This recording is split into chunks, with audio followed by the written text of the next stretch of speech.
Buenas noches para todos.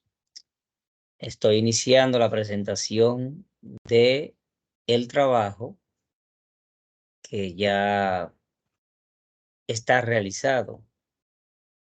Soy Wellington Durán y tenemos la encomienda de desglosarle un poco de la historia de el trabajo para nuestra materia de Derecho Laboral con nuestro profesor Santo Veloz. Mi matrícula es LR 2022-03741. Y la historia del trabajo o del trabajador y del trabajo es una narrativa extensa y compleja que abarca miles de años de evolución humana. Desde los primeros seres humanos que surgieron con los cazadores y recolectores hasta la sociedad industrial y tecnológica y moderna, el trabajo ha sido una parte fundamental de la experiencia humana y ha experimentado cambios significativos a lo largo del tiempo. En la primera etapa de la historia humana, el trabajo estaba estrechamente relacionado con la supervivencia.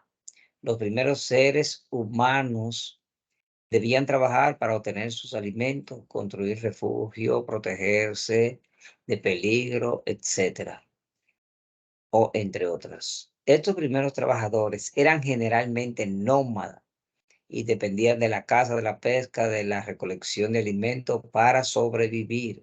Con el desarrollo de la agricultura y la domesticación de animales surgieron sociedades agrícolas. En estas sociedades estaba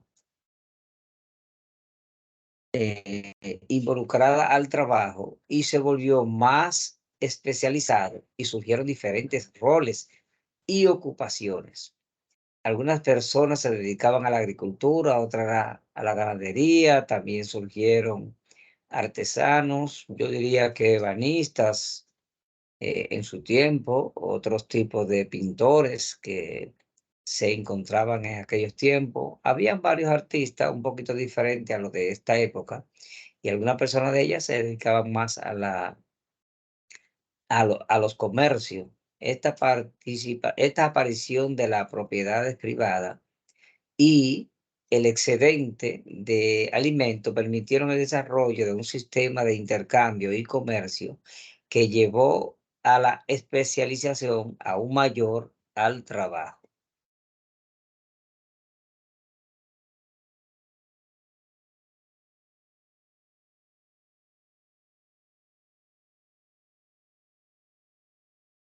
A lo largo de la historia, la sociedad ha experimentado diversas formas de organización de trabajo.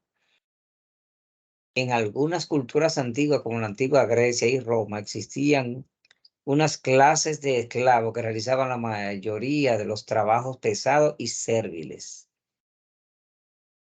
Sin embargo, también había una clase de trabajadores libres que se dedicaban a diversas ocupaciones. Con el tiempo surgieron sistemas feudales en Europa, donde los trabajadores eran siervos que trabajaban en tierras de señores feudales, y el feudalismo se basaba en una relación jerárquica y obligaciones mutuas, donde los siervos trabajaban la tierra a cambio de protección, de una porción de las cosechas, en algunos casos solo para vivir, y era algo de que tenía que ver con estar de mutuo acuerdo.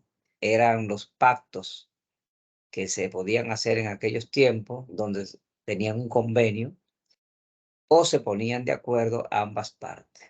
Luego, la revolución industrial en el siglo XVIII marcó un punto de reflexión importante en la historia del trabajo. La mecanización, la industrialización transformaron la forma en la que se realizaban los trabajos y llevaron a la migración masiva de trabajadores desde las áreas rurales a las zonas urbanas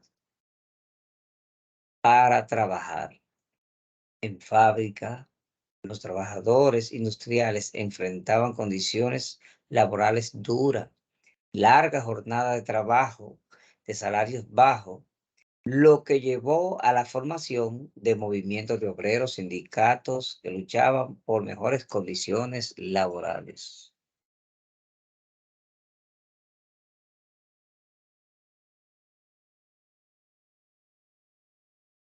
A lo largo del siglo XX se produjeron avances significativos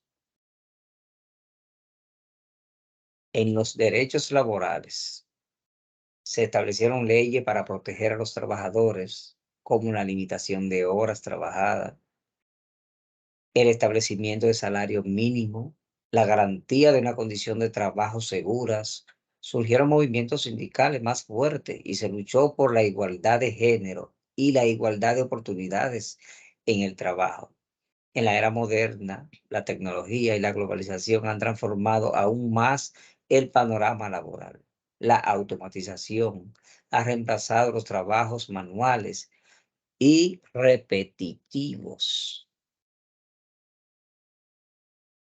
mientras que se han creado nuevas oportunidades en industrias basadas en el conocimiento y la tecnología de trabajo flexible y remoto se han vuelto más común, permitiendo a las personas trabajar desde cualquier parte del mundo.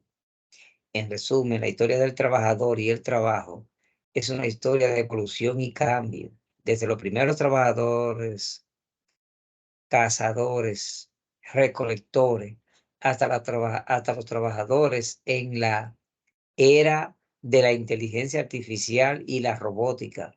Y el trabajo ha sido una fuerza motriz en la sociedad humana, moldeando la forma en la que vivimos y nos relacionamos entre nosotros.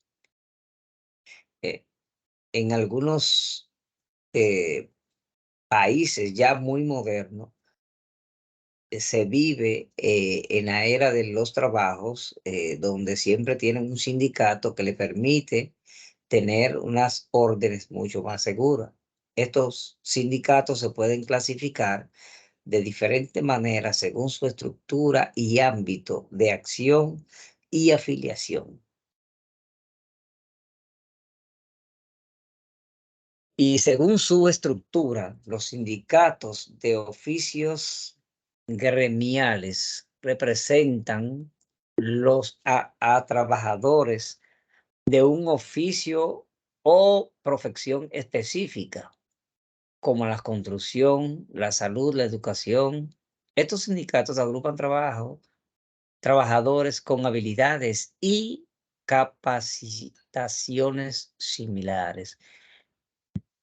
Los sindicatos industriales agrupan a trabajadores de una industria o sector específico, como la industria automotriz, la industria del acero. Esos sindicatos presentan a empleados de diversas ocupaciones dentro de una misma industria.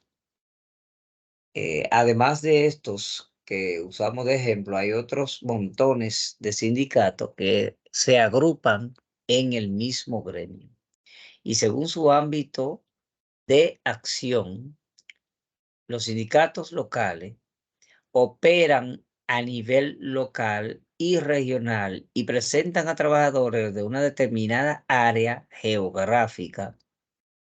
Sindicatos nacionales tienen una cobertura a nivel nacional y presentan a trabajadores en todo el país. Sindicatos internacionales son organizaciones sindicales que operan a nivel internacional y pueden presentar a trabajadores en diferentes países según su afiliación política. Los sindicatos independientes no tienen afiliación política formal y se centran principalmente en la defensa de los derechos laborales. Los sindicatos afiliados a partidos políticos están asociados o tienen una afiliación formal de un partido político o movimiento político específico. En cuanto al color de los sindicatos, no existe una afiliación universal basada en colores. Sin embargo, en algunas regiones o países los colores pueden estar asociados a ciertos sindicatos o movimientos laborales por tradición o historia local. Por ejemplo, en muchos países latinoamericanos, los sindicatos vinculados a movimientos de obreros y de izquierda a menudo utilizan el color rojo en sus banderas o emblemas. Sin embargo, es importante tener en cuenta que estos colores pueden variar según el contexto y no son una clasificación oficial o universal de los sindicatos. Es todo por hoy. Este ha sido mi aporte.